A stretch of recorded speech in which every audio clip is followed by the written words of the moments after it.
Hey guys, what is up? Coming back with another trade review for April 22nd, 2024. And today I had a few tickers on my watch list set for breaks or breakouts. Those seem to be working well for me lately. Primarily, I'm a reversal trader and I do trade 15 and 5-minute parabolic reversals. They just have not been amenable for me anyway, and what I'm seeing, how I'm trading in this current market.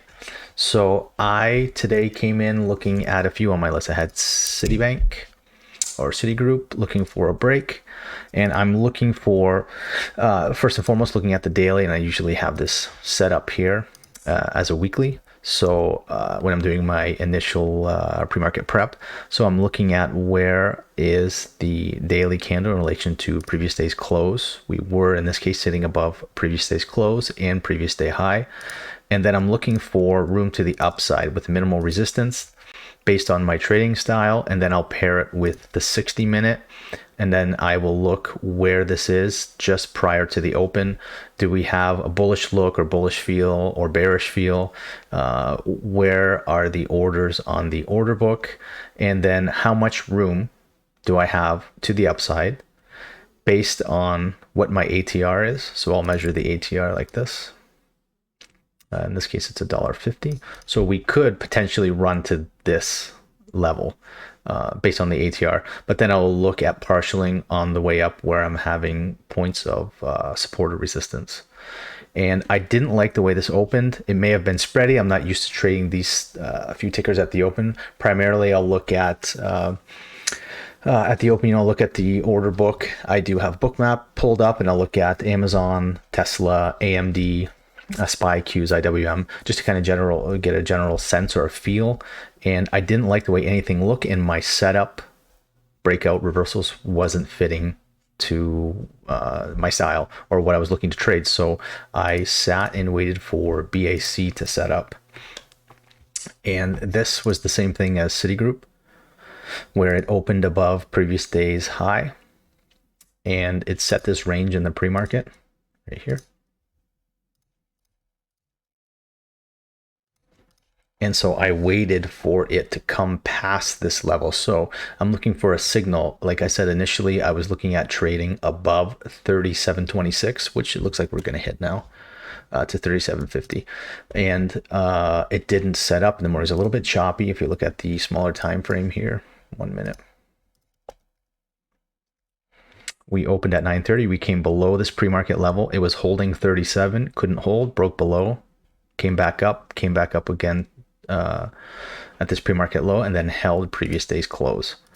Once we got over this, I was looking for a signal, either a 5-minute candle that was sort of an opening, like a range candle, which was here, and I didn't take it at this point. I was looking at other stocks, so I was looking at the 15-minute time frame.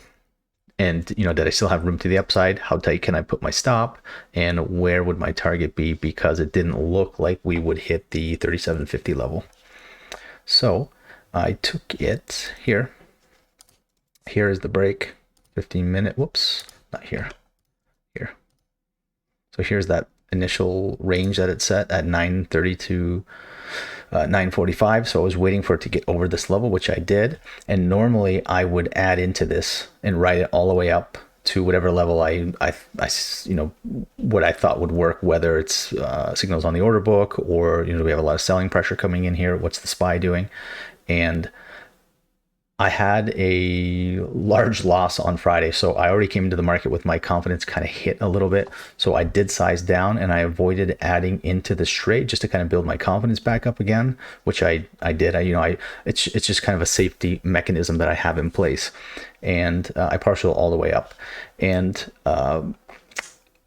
just around 11 o'clock, you can see here too on the Bookmap, around 11.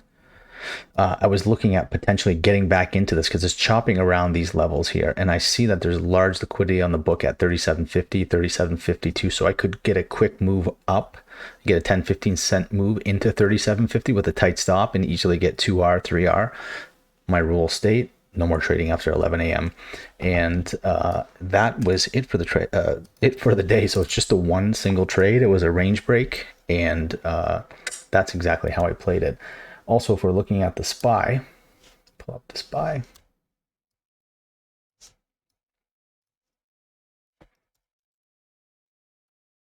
On the hourly, it didn't move much. So we're at 498 to 495. So we're in a $3 range, and we're trading inside last week's range. So here's Friday's high, and here's Friday's low. And it's not doing, there's not much movement. And if I'm looking at the order book on the SPY, it looks rather balanced right now. So this paired with my rules, which state no more trading after 11 a.m. and just kind of the way the market looks, and based on experience, you know, I've tried to jump into the market before, after 11. I get to the screens early, 6, 7 a.m.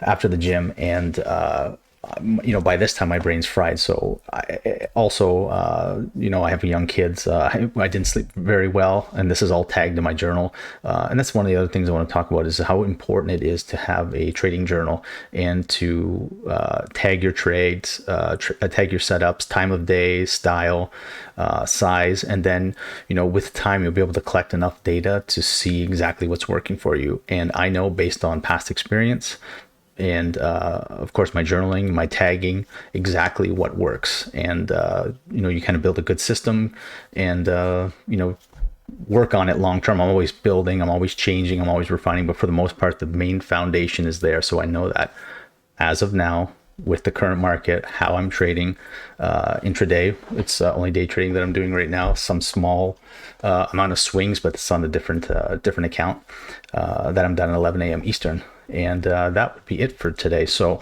I will take the rest of the day to journal, obviously work on some of my social, my YouTube channel. I do have one additional spot that opened up this month for mentoring. That's zprotrader.com. If anybody's interested, just shoot me a message or a DM. And I hope that everybody had a great trading day, and I will see you soon. Peace.